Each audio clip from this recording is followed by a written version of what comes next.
വാത്സല്യ വിശുദ്ധന്മാർക്ക് വീണ്ടും ക്രിസ്തുയേശുവിൻ്റെ തന്നെ നാമത്തിൽ വന്ദനം. പത്രോസ് എഴുതിയ 1 ലേഖനം 2 അധ്യായത്തിൻ്റെ 9-10 വാക്യങ്ങളെ അടിസ്ഥാനമാക്കിയാണ് EG2R പ്ലാറ്റ്ഫോമിൽ കഴിഞ്ഞ ഏറെ ദിവസങ്ങളായി നാം രാജകീയ പൗരോഹിത്യവർഗം എന്ന തലക്കെട്ടിൽ ചിന്തിച്ചുകൊണ്ടിരിക്കുന്നത്. ഇതിൽ പഴയ നിയമത്തിലെ ഇസ്രായേൽ ജനങ്ങൾക്ക് മരുഭൂമിയിൽ വെച്ച് മോശെ മുഖാന്തരം കൊടുത്ത 10 കൽപ്പനകൾ അടങ്ങിയ ന്യായപ്രമാണവും അതിൻ്റെ വിപുലീകരണവും നമ്മുടെ കർത്താവും രക്ഷിതാവുമായ യേശു ക്രിസ്തു തൻ്റെ ലോകജീവിതം അവസാനിക്കുന്നതിന് എണ്ണപ്പെട്ട മണിക്കൂറുകൾക്ക് മുൻപ് ശിഷ്യന്മാരോട് പറഞ്ഞ തിരുവരുളപ്പാട് യോഹന്നാൻ എഴുതിയ സുവിശേഷം 13-34 വാക്യത്തിലാണ്. നിങ്ങൾ തമ്മിൽ സ്നേഹിക്കണം. ആ സ്നേഹത്തെ അടിസ്ഥാനമാക്കിയാണ് നാം പല വിഷയങ്ങൾ, സ്നേഹത്തിൻ്റെ പര്യായ പദങ്ങൾ, അതിൻ്റെ അർത്ഥങ്ങൾ ഒക്കെ ചിന്തിച്ചു വന്നത്. എന്നാൽ തുടർന്നും വ്യവസ്ഥയില്ലാത്ത, അളവ് നിർണ്ണയിപ്പാൻ കഴിയാത്ത ദൈവസ്നേഹം പുത്രനിൽ കൂടെ വെളിപ്പെടുത്തിയ ആ പ്രായോഗിക സ്നേഹത്തിൻ്റെ ഒരു ഉദാഹരണം മത്തായി എഴുതിയ സുവിശേഷം 26-49 ലൂക്കോസ് എഴുതിയ സുവിശേഷം 22-47-48 വാക്യങ്ങളിൽ നിന്ന് യൂദയോട് പ്രദർശിപ്പിച്ചതായി നാം കണ്ടു. രണ്ടാമത്, ശിഷ്യഗണത്തോടുള്ള സ്നേഹം നോക്കുക. തന്നെ പിടിച്ച രാത്രിയിൽ അവരെല്ലാവരും പ്രാണഭയത്താൽ ഓടിപ്പോയി. സ്തോത്രം, നിന്നോടുകൂടെ മരിപ്പാൻ പോലും ഞാൻ തയ്യാറാണ് എന്ന് പറഞ്ഞ പത്രോസ് ഓടിയ വഴിയും വേഗതയും നിർണ്ണയിപ്പാൻ കഴിയുന്നതല്ല. യോഹന്നാൻ എഴുതിയ സുവിശേഷം 20-14 അതിനെക്കുറിച്ച് എഴുതിയിരിക്കുന്നു. ക്രൂശിൽ തറയ്ക്കപ്പെടുമ്പോൾ, ക്രൂശിൽ ആണിയടിച്ച് കൈകാലുകളിൽ കയറ്റുമ്പോൾ ക്രൂശിക്കുന്ന പടയാളികളോടുള്ള സ്നേഹം. സ്തോത്രം, ലൂക്കോസ് എഴുതിയ സുവിശേഷം 23-34 എഴുതിയിരിക്കുന്ന ഇങ്ങനെയാണ്: പിതാവേ, ഇവർ ചെയ്യുന്നത് എന്ത് എന്ന് അറിയായികയാൽ കൊലപാതകനോ, കുറ്റക്കാരനോ, പിടിച്ചുപറിക്കാരനോ, സ്ത്രീലംഘടനോ അല്ലെങ്കിൽ മറ്റേതെങ്കിലും കേസുകളിൽ കുറ്റവിചാരണ നടത്തി തൂക്കിക്കൊല്ലുന്നിടം വരെയോ മരണം വരെയോ കൊന്നുകളയണം എന്നുള്ള വിധിയുടെ പേരിലല്ല കർത്താവിനെ ക്രൂശിക്കുന്നത്. നന്മ മാത്രം ചെയ്തുകൊണ്ട് ദേശം മുഴുവൻ സഞ്ചരിച്ചവൻ, ഒരിക്കൽ ജനസമൂഹത്തിൽ നിന്നുകൊണ്ട് തൻ്റെ കുറ്റം കണ്ടുപിടിപ്പാൻ വന്ന ന്യായശാസ്ത്രിമാരെയും പരീശന്മാരെയും കോപാകുലനായി വെല്ലുവിളിച്ച് കോപിഷ്ഠരാക്കുകയല്ല, നിങ്ങളിൽ ആർക്ക് എൻ്റെ പാപത്തെക്കുറിച്ച് ബോധ്യം വരുത്താം എന്ന് ചോദിക്കുകയുണ്ടായി. അവരാരും ദൈവത്തിൻ്റെ പാപത്തെക്കുറിച്ച് ബോധ്യം വരുത്തുവാൻ കഴിയാതെ സ്ഥലം വിട്ടു. കാരണം ദൈവപുത്രൻ പാപരഹിതൻ. സ്തോത്രം. എന്നിട്ടും ക്രൂശിപ്പാൻ ഏൽപ്പിച്ചു കൊടുത്തു. ക്രൂശിക്കുമ്പോൾ വലിയ മരക്കുരിശിൻ്റെ മറുഭാഗത്തെ കാണി വന്ന്, നിങ്ങൾ ശ്രദ്ധിക്കുക, ഓരോ കാലുകളിലും ആണിയടിച്ച് മറുഭാഗത്തേക്ക് വന്ന് ചൂണ്ട വളയുന്നത് പോലെ വളച്ചു നിർത്തും. കാരണം ആരും അവിടെ നിന്ന് ഇറങ്ങിയോടരുത്. എന്നിട്ട് ഈ ആണിയുടെ കുടയ്ക്ക് വലിയ വാഷറുമിടും. ആരും എടുത്തുകൊണ്ടും പോകരുത്. കയ്യിലും കാലുകളിലും കൈകളിലും ആണിയടിക്കുന്നു. എന്നിട്ട് കർത്താവ് പറഞ്ഞതാണ്, പിതാവേ, ഇവർ ചെയ്യുന്നത് ഇന്നതെന്നറിയായികയാൽ ഇവരോട് ക്ഷമിക്കണമേ. എന്നെ കേൾക്കുന്നവരോട് ഞാൻ ചോദിക്കട്ടെ, സഹോദരിമാരെ, നിങ്ങളുടെ മക്കളെ അയലത്തെ ഒരു വ്യക്തി നിങ്ങളുടെ കൺമുൻപിൽ വെച്ച് അടിച്ചാൽ, സഹോദരന്മാരെ, നിങ്ങളുടെ മക്കളെ അയലത്തെ ഒരു വ്യക്തി നിങ്ങളോടുള്ള വൈരാഗ്യത്തെ പ്രദർശിപ്പിച്ചുകൊണ്ട് അടിച്ചാൽ നിങ്ങൾ വെറുതെ നിൽക്കുമോ? ശുശ്രൂഷകന്മാർ പോലും കൈ ചുരുട്ടുകയില്ലേ? എന്നാൽ പിതാവായ ദൈവം പുത്രൻ്റെ നിലവിളി കേട്ടിട്ട് കാതടയ്ക്കുകയത്രേ ചെയ്തത്. രക്ഷിപ്പാൻ ഒരു പ്രശ്നവുമില്ല. ഒറ്റ വാക്ക് കൽപ്പിച്ചാൽ മതി. ഒരു വാക്കുകൊണ്ട് എന്തെല്ലാം ചെയ്തവൻ. ഒറ്റ വാക്കുകൊണ്ടാണ് നീലാകാശത്തിൽ കിടക്കുന്ന 3 ലക്ഷം കോടി നക്ഷത്രങ്ങളെ സൃഷ്ടിച്ചത്. ഒരേ വാക്കുകൊണ്ടാണ് പ്രപഞ്ചത്തിലുള്ള സകലത്തെയും സൃഷ്ടിച്ചത്. ദൈവപുത്രൻ്റെ പ്രാർത്ഥന പിതാവ് കേട്ടില്ല. പറയുകയാണ്, ദൈവത്തിൻ്റെ സ്നേഹത്തെ പ്രദർശിപ്പിക്കുന്നത് അവിടെയാണ്. അടുത്ത് നോക്കുക, സമശിക്ഷാവിധിയിൽ ക്രൂശിക്കപ്പെട്ട് ക്രൂശിൽ കിടക്കുന്ന കുറ്റവാളിയോടുള്ള സ്നേഹം. ആദ്യം ഇരുവരും കർത്താവിനെ കുറ്റം പറഞ്ഞു. എന്നാൽ അല്പം കഴിഞ്ഞപ്പോൾ ഒരുവൻ മാനസാന്തരപ്പെട്ടിട്ട് പറയുന്നു, ആദ്യം പറഞ്ഞത്, നീ ദൈവപുത്രനാണെങ്കിൽ ഇറങ്ങ്, ഞങ്ങളെയും രക്ഷിക്കുക. അപ്പോൾ മറ്റവൻ അവനെ തർജ്ജനം ചെയ്ത ശേഷം പറഞ്ഞു, നമ്മൾ ചെയ്ത കുറ്റത്തിന് ന്യായമായ ശിക്ഷ ഇവിടെ അനുഭവിക്കുന്നു. ഇവനോ അങ്ങനെയുള്ളതൊന്നും ചെയ്തിട്ടില്ല. അതിലൊരു വ്യക്തി ഇടത്തേതോ വലത്തോ എന്ന് എഴുതിയിട്ടില്ല കേട്ടോ. അതുകൊണ്ട് കുരിശു വരയ്ക്കുമ്പോൾ നെറ്റിയിൽ നിന്ന് നെഞ്ചിലേക്കും അതിനുശേഷം ഇടത്തോട്ടും പിന്നെ വലത്തോട്ടും ഒന്നും പോകേണ്ട കാര്യമില്ല. സ്തോത്രം. കുരിശ് വരയ്ക്കണമെന്ന് തിരുവചനത്തിൽ എഴുതിയിട്ടുമില്ല. കുരിശ് വരയ്ക്കുന്നതിൻ്റെ അർത്ഥം സ്വർഗത്തിൽ ദൈവത്തിൻ്റെ സിംഹാസനത്തിന് കീഴേ ഇരുന്ന ലൂസിഫർ എന്ന് പറയുന്നവൻ നിഗളത്താൽ വീണു. എങ്ങനെ വീണു? വെട്ടേറ്റ് നിലത്ത് വീണു. അതാണ് ഈ കുരിശിൻ്റെ അടയാളം. മുകളിൽ നിന്ന് താഴോട്ട് വീണു, ഇടത്തു നിന്ന് വലത്തോട്ട് വെട്ടി. എന്തെല്ലാം ഉപദേശങ്ങളാണപ്പാ ഈ ലോകത്തിലെ സാമുദായിക സഭകളിൽ കുരിശ് വരയ്ക്കുന്നവർക്ക് കൊടുക്കുന്നത്. കുരിശ് വരച്ച ശേഷം ഇവർ തന്നെ പലർക്കും ക്രൂശായി തീരാറില്ലേ? കുരിശ് വരയ്ക്കാത്തവരും മറ്റു വ്യക്തികൾക്ക് ക്രൂശായി നടക്കാറില്ലേ? അതുകൊണ്ട് പോകട്ടെ. സമശിക്ഷാവിധിയിൽ ക്രൂശിക്കപ്പെട്ട ഒരു കള്ളൻ അല്ലെങ്കിൽ ഒരു കൊലപാതകൻ നീ രാജ്യത്വം പ്രാപിച്ചു വരും എന്നുള്ള വിശ്വാസത്താൽ പറഞ്ഞു, അന്ന് എന്നെയും കൂടെ നോർത്തോണേ. അവന് മരണാനന്തര ജീവിതത്തെക്കുറിച്ച് പ്രത്യാശയുള്ളവനായിരുന്നു. ഇന്നത്തെ ആത്മീയഗോളത്തിൽ എത്ര പേർക്കുണ്ട് മരണാനന്തര ജീവിതത്തെക്കുറിച്ച് പ്രത്യാശ? ഞാനീ പറഞ്ഞത് പുനർജന്മത്തെക്കുറിച്ചല്ല. സ്തോത്രം. പ്രത്യുത മനുഷ്യപുത്രൻ്റെ ശബ്ദം കേൾക്കുമ്പോൾ മരിച്ചവർ ഉയർത്തും, ജീവനോടിരിക്കുന്നവർ രൂപാന്തരം പ്രാപിച്ചും മേഘങ്ങളിലേക്ക് എടുക്കപ്പെട്ട് തുടർന്ന് നിത്യത ചെലവഴിക്കുന്ന ജീവിതത്തെക്കുറിച്ചാണ് ഞാനിപ്പോൾ പറഞ്ഞത്. അന്നേരം അവൻ ഉത്തരം കൊടുത്തു, ഇന്ന്, ടുഡേ, ദിസ് മോമെൻറ്റ്, സ്തോത്രം, നീ എന്നോടുകൂടെ പരദീസയിലിരിക്കും. അത് വേറെ ഒരു വിഷയം അവിടെ കിടക്കട്ടെ. പരദീസ എന്നാൽ എന്തിനധികം നാം ഓരോരുത്തോടുമുള്ള ദൈവത്തിൻ്റെ സ്നേഹം എന്താകുന്നുവെന്ന് ആ സ്നേഹത്തെക്കുറിച്ച് അറിയാതെ ദൈവസഭയെ ഉപദ്രവിച്ചവൻ, ദൈവസഭയ്ക്ക് ദ്രോഹം ചെയ്തവൻ, അപ്പസ്തലപ്രവൃത്തിയിൽ ആദിലത്തെ രക്തസാക്ഷിയുടെ കൊലവാറണ്ടിൽ കൈയെഴുത്തിട്ട് ഒപ്പിട്ട് അവൻ്റെ വസ്ത്രം സൂക്ഷിച്ചിരുന്നവൻ. സ്തോത്രം. 8-ാം അധ്യായത്തിൻ്റെ ആരംഭ ഭാഗത്ത് ദൈവസഭയ്ക്ക് ദ്രോഹം ചെയ്തവൻ 9-ാം അധ്യായത്തിൽ പിടിക്കപ്പെട്ടു. അതേ വിശുദ്ധ പൗലോസ് റോമർക്കെഴുതിയ 5:7-8 പറഞ്ഞിരിക്കുന്ന ഉപദേശം, നീതിമാന്മാർക്ക് വേണ്ടി ആരും മരിച്ചു എന്ന് വരികയില്ല, ഗുണവാന്മാർക്ക് വേണ്ടി ചിലപ്പോൾ ആരെങ്കിലും മരിച്ചു എന്ന് വന്നേക്കാം, എന്നാൽ നാമോ പാപികളായിരിക്കയിൽ തന്നെ ദൈവപുത്രൻ നമുക്ക് സ്നേഹം പ്രദർശിപ്പിച്ചത് ക്രൂശ് മരണത്തിൽ കൂടെ അത്രേ.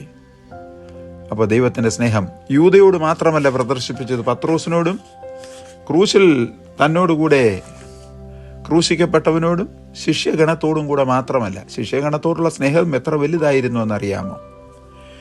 പിടിച്ചപ്പോൾ ഓടിപ്പോയെങ്കിലും പിന്നീട് യോഹന്നാൻ്റെ സുവിശേഷം 20-ാം അധ്യായത്തിൻ്റെ 14-ാമത്തെ വാക്യം തൊട്ട് വായിക്കണം. അവരെവിടെ കൂടിയിരുന്നോ അവിടെ അവിടെ അവിടെ ഓരോ നിമിഷത്തിലും പ്രത്യക്ഷപ്പെട്ട് തൻ്റെ സ്നേഹം അവർക്ക് പ്രകടിപ്പിച്ചു കൊടുത്തു. നമ്മൾ അന്നേ ചെയ്യുമോ? നമുക്ക് ദോഷം ചെയ്ത, നമ്മൾ ആപത്തിലായിരുന്നപ്പോൾ ഓടിപ്പോയൊരു വ്യക്തിയെ വഴിയിൽ കണ്ടാൽ, വിശ്വാസിയായിരുന്നാലും കഴിഞ്ഞ ഞായറാഴ്ച കർത്തൃമേശ എടുത്ത വ്യക്തിയാണെങ്കിലും കണ്ടാൽ മിണ്ടുമോ? അയ്യോ, അവനെ കാണുമ്പോൾ എനിക്ക് രക്തം തിളച്ചു വരുന്നു എന്ന് പറയുകയില്ലേ? ദൈവപുത്രൻ്റെ സ്നേഹം എത്ര വലുതാണ്! എന്തിനധികം നാം ഓരോരുത്തരോടുള്ള സ്നേഹത്തെക്കുറിച്ച് ഇപ്പോൾ നാം ചിന്തിച്ചു. റോമർക്കെഴുതിയ ലേഖനം 5-ാം അധ്യായം 7-8. അടുത്തതായി രാജകീയ പുരോഹിതവർഗമാകുന്ന നമുക്ക് മോശെ മരുഭൂമിയിൽ വെച്ച് കൊടുത്ത 10 കൽപ്പനകളെ നീക്കിയിട്ടല്ല, അമൻഡ് ചെയ്തിട്ടല്ല ദൈവപുത്രൻ പുതിയ കൽപ്പന കൊടുത്തത്, പ്രത്യുത നിവർത്തിച്ചുകൊണ്ടാകുന്നു. അതുകൊണ്ടാണ് കർത്താവിൻ്റെ ഈ പർവ്വത പ്രസംഗത്തിലും മറ്റും പറഞ്ഞത്, മനുഷ്യപുത്രൻ വന്നത് ന്യായപ്രമാണത്തെ നീക്കുവാനല്ല നിവർത്തിപ്പാനത്രേ വന്നത്. പുത്രൻ തൻ്റെ ശിഷ്യഗണത്തിന് ഒരേ ഒരു കൽപ്പന കൊടുത്തുവെന്ന് നാം പല ആവർത്തി വായിച്ചു വരികയാണ്. പുതിയ കൽപ്പന നൽകിയത് ആ അടിസ്ഥാനത്തിലാണെന്ന് മറന്നു പോകരുത്. മത്തായി എഴുതിയ സുവിശേഷം 5-ാം അധ്യായം 17-18, യോഹന്നാൻ എഴുതിയ സുവിശേഷം 13-14.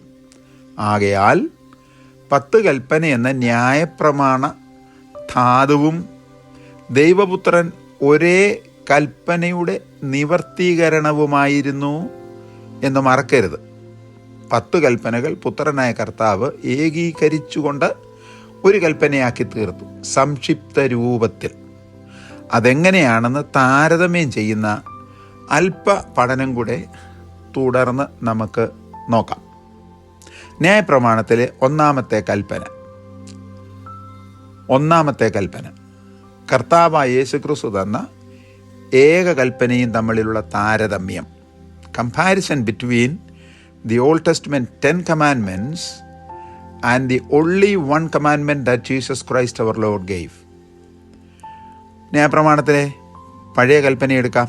ഒന്നാമത്തെ കൽപ്പന, അന്യദൈവങ്ങൾ നിങ്ങൾക്കുണ്ടാകരുത്. പുറപ്പാട് പുസ്തകം 20:3, ആവർത്തന പുസ്തകം 5:7. ഇത് ഇസ്രായേൽ ജനങ്ങൾക്കും യഹോവയാം ദൈവം തിരുവാഴ്മൊഴിയായി നൽകിയ 1-ാം കൽപ്പനയത്രേ. ഇത് ഈ പ്രമാണം പ്രാപിച്ച നിമിഷം മുതൽ അവർ നാം ചിന്തിച്ചും ധ്യാനിച്ചും കൊണ്ടിരിക്കുന്ന വർത്തമാനകാലത്തിൻ്റെ ഈ നിമിഷം വരെ പ്രമാണിച്ചും ആചരിച്ചും അനുസരിച്ചും പോകുന്ന പ്രധാന കൽപ്പനയത്രേ. അതുകൊണ്ട് യഹൂദ ജനത്തെ സംബന്ധിച്ച്, ലേവ്യ പൗരോഹിത്യ ജനത്തെ സംബന്ധിച്ച് നമ്മൾക്ക് ലഭിച്ചിരിക്കുന്ന പുതിയ കൽപ്പന അവർ പഠിച്ചിട്ടില്ലായികയാൽ അതവർ പ്രമാണിക്കുന്നില്ലെന്നാൽ ആ നിഴലായ പ്രമാണം അവർ ഇന്നും പ്രാപിച്ചത് മുതൽ ഇന്നുവരെയും പ്രമാണിച്ചു വരുന്നു. ഈ കൽപ്പനയെ നമ്മുടെ കർത്താവിൻ്റെ ശുശ്രൂഷാകാലത്തും അന്ന് ജീവിച്ചിരുന്നവരും അവരുടെ ശുശ്രൂഷകന്മാരായിരുന്ന പുരോഹിത ഗണവും വലിയതും ഒന്നാമത്തേതുമായ കൽപ്പന എന്നാണ് വിശ്വസിച്ചതും അംഗീകരിച്ചതും പറഞ്ഞതും. First and great commandment. മൂലഭാഷയിൽ മെഗാലേക്കായ് പ്രോട്ടെ എൻറ്റോലെ എന്ന് പറഞ്ഞാൽ വലിയതായ ഒന്നാമത്തെ കൽപ്പന. മെഗാലേ എന്ന് പറഞ്ഞാൽ വലിയ കൽപ്പന. അന്നും നമ്മുടെ കർത്താവിൻ്റെ ശുശ്രൂഷാകാലത്തും മത്തായിയുടെ സുവിശേഷം 22:37 വായിച്ചു കൊണ്ടാൽ മതി. ഈ കൽപ്പനയെ ലംഘിച്ചുകൊണ്ടാകുന്നുവോ കർത്താവ് നിങ്ങൾ തമ്മിൽ സ്നേഹിക്കണം എന്ന പുതിയ കൽപ്പന, ന്യൂ കമാൻഡ്മെൻറ്റ് എന്ന് പറഞ്ഞാൽ കായിനേൻ എൻറ്റോലെ കൊടുത്തത് അല്ലല്ല. ഞാൻ ഈ പദങ്ങളൊക്കെ പറയുന്നത് ഭാഷാജ്ഞാനം വെളിപ്പെടുത്തുവാനല്ല, ദയവേത് ഈ പദങ്ങളുടെ മൂലാർത്ഥം മനസ്സിലാക്കി തരുവാൻ വേണ്ടിയാണ്. അങ്ങനെയാകുന്നോ രാജകീയ പുരോഹിതവർഗത്തിന് കർത്താവ് പുതിയ കൽപ്പന കൊടുത്തത്, ന്യൂ കമാൻഡ്മെൻറ്റ് കൊടുത്തത് അല്ല. രാജകീയ പുരോഹിതവർഗമാകുന്ന ശിഷ്യഗണങ്ങൾക്ക് കൊടുത്ത കൽപ്പനയുടെ അർത്ഥം പഴയതങ്ങെടുത്ത് കളയണമെന്നല്ല. അതുകൊണ്ടാണല്ലോ നമ്മൾ ഈ പഴയതും പുതിയതും അടങ്ങിയിരിക്കുന്ന വിശുദ്ധ വേദപുസ്തകം കൊണ്ട് നടക്കുന്നത്. അതുകൊണ്ട് പുതിയത് പ്രാപിക്കുമ്പോൾ പഴയതെങ്ങനെ ഇരുന്നു, അതിൻ്റെ ധാതു എന്തായിരുന്നു എന്ന് ഗ്രഹിക്കുവാൻ വേണ്ടിയാണ് നമ്മൾ ഈ പുതിയതും കൊണ്ട് നടക്കുന്നത്. അതുകൊണ്ട് ശ്രദ്ധിക്കുക, നാമും നമ്മുടെ ശ്രേഷ്ഠ മഹാപുരോഹിതനാകുന്ന ദൈവപുത്രനും നമുക്ക് നൽകിയിരിക്കുന്ന ഈ കൽപ്പന, വലിയതും ഒന്നാമത്തേതുമായ കൽപ്പന എന്താണ്? നിന്റെ ദൈവമായ കർത്താവിനെ പൂർണ്ണ ഹൃദയത്തോടും പൂർണ്ണ മനസ്സോടും പൂർണ്ണ ആത്മാവോടും കൂടെ സ്നേഹിക്കുക. മത്തായിയുടെ സുവിശേഷം 22:37 നമ്മളിവിടെ പഠിച്ചത്. എങ്ങനെ സ്നേഹിക്കണം? എത്രത്തോളം സ്നേഹിക്കണം? ഒന്നാമത്തേതുമായ കൽപ്പന. ന്യായശാസ്ത്രിമാർ വന്ന് കർത്താവുമായി വാദപ്രതിവാദം നടത്തിയപ്പോൾ കർത്താവ് തിരിച്ചു ചോദിച്ച ചോദ്യത്തിന് ഉത്തരം പറയിപ്പിച്ചതാണ് അവരെ. അങ്ങനെ ചോദിക്കുന്ന ചോദ്യകർത്താക്കന്മാർ അർത്ഥം അറിഞ്ഞിട്ടുണ്ട്, പരീക്ഷിപ്പാനാണ് വരുന്നതെങ്കിൽ അവരെ കൊണ്ട് മറുചോദ്യം ചോദിച്ച് ഉത്തരം പറയിപ്പിക്കുന്ന ഒരു മെത്തേഡുണ്ട് യവനന്മാരുടെ ഇടയിൽ. അതിനെയാണ് ആർഗ്യുമെൻറ്റേറ്റീവ് മെത്തേഡ് എന്ന് പറയുന്നത്. വാദപ്രതിവാദം പറയാൻ വരുന്നവനോട് ചോദ്യം തിരിച്ചു ചോദിച്ച് അവനെ കൊണ്ട് ഉത്തരം പറയിക്കുന്നു. കർത്താവ് പറഞ്ഞു അവനോട്, നിങ്ങൾ തന്നെ പറ, എന്താണ് ഏറ്റവും പ്രധാനമായ കൽപ്പന? നിന്റെ ദൈവമായ കർത്താവിനെ പൂർണ്ണ ഹൃദയത്തോടെ സ്നേഹിക്കണം. ഓൾ ദൈ ഹാർട്ട്.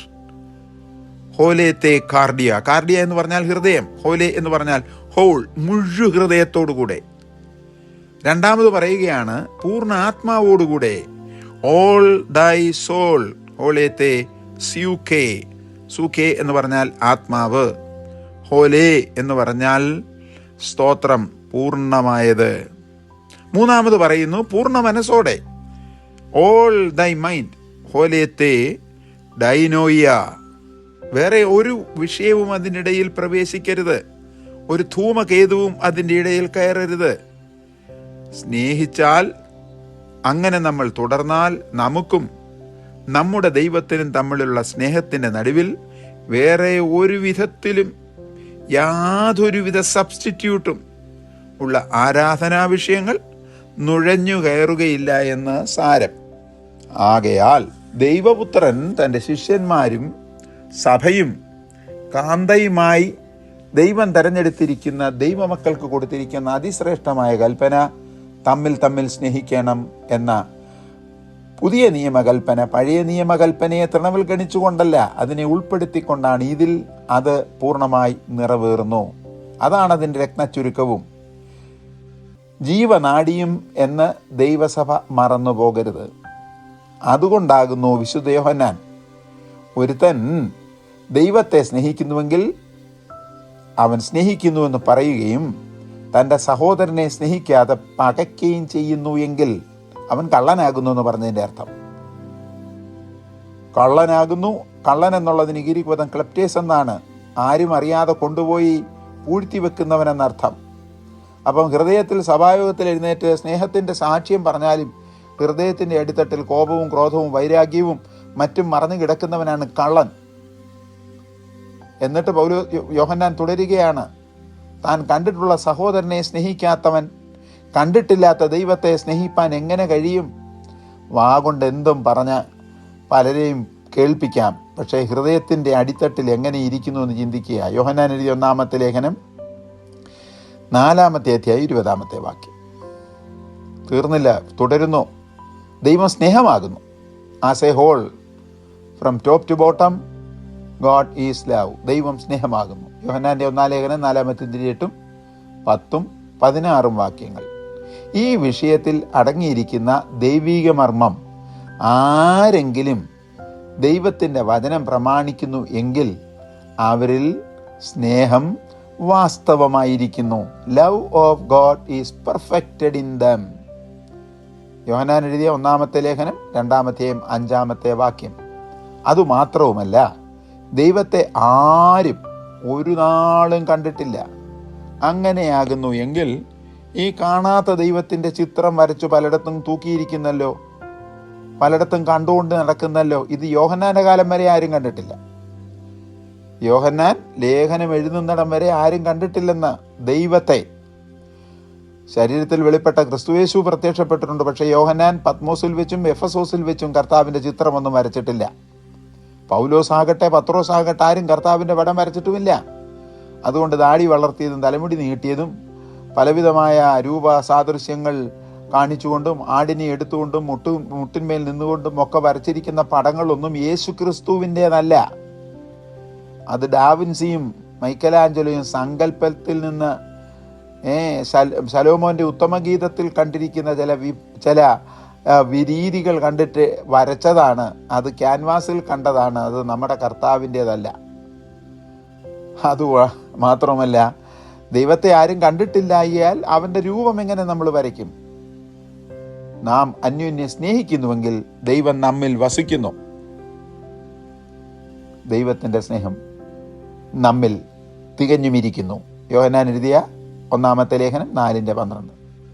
ഇതിൽ കൂടി സകല ന്യായപ്രമാണ വചനങ്ങളുടെയും പൂർത്തീകരണവും അത്രേ നടക്കുന്നത് എന്ന് നാം ആരും മറക്കരുത്. ഏറ്റവും അതിശ്രേഷ്ഠമായ കൽപ്പന സ്നേഹമാണ്. സ്നേഹമില്ലെങ്കിൽ ഒന്നുമില്ല. അപ്പം 10 കൽപ്പനകളുടെ പൂർത്തീകരണമാണ് നമ്മുടെ കർത്താവായ യേശു ക്രിസ്തു നമുക്ക് നൽകിയിരിക്കുന്ന കൽപ്പന. തമ്മിൽ സ്നേഹിക്കുക. ശ്രോതാക്കൾ ദൈവവചനത്തിൽ ഇത് ഉണ്ടോ എന്ന് ഒന്ന് ശോധന ചെയ്തിട്ട് പ്രതികരിക്കുന്നുവെങ്കിൽ നന്നായിരിക്കും. ദൈവവചനത്തിൽ ഇല്ലാത്തതൊന്നും ഞങ്ങൾ പറയുകയില്ല, പഠിപ്പിക്കുകയില്ല, പഠിക്കുകയില്ല, വായിക്കുകയില്ല, എഴുതുകയുമില്ല. തെസ്സലോനിക്കയിലുള്ളവരെ കാട്ടിൽ ബെരോവിലുള്ളവർ ശ്രേഷ്ഠന്മാരായിരുന്നു എന്ന് തിരുവചനത്തിൽ എഴുതിയിരിക്കുന്നത് പോലെ നിങ്ങളും ഞങ്ങൾ പറയുന്ന അതുപോലെ വിഴുങ്ങാതെ ഒന്ന് ശോധന ചെയ്യണം. കർത്താവേ, ഈ കേൾപ്പിക്കപ്പെട്ട ദൈവത്തിൻ്റെ വചനത്തിനായി സ്തോത്രം. കേൾക്കുന്ന എല്ലാ ദൈവദാസീദാസന്മാരെയും ധാരാളമായി അനുഗ്രഹിക്കും. രാജകീയ പുരോഹിതവർഗത്തിൻ്റെ രാജകീയ കടമകൾ പൂർണ്ണമായി നിറവേറ്റുവാൻ ആവശ്യമായ ധൈര്യവും സ്നേഹവും ദൈവപുത്രൻ്റെ നാമത്തിൽ പിതാവെ ഞങ്ങൾക്ക് തന്നുകൊള്ളണമെന്ന് അങ്ങയുടെ ഏകജാതനായ പുത്രൻ യേശു ക്രിസ്തുവിൻ്റെ നാമത്തിൽ താഴ്മയോടെ എല്ലാവരെയും അനുഗ്രഹിച്ച് പ്രാർത്ഥിക്കുന്നു. കേൾക്കുമാറാകണമേ.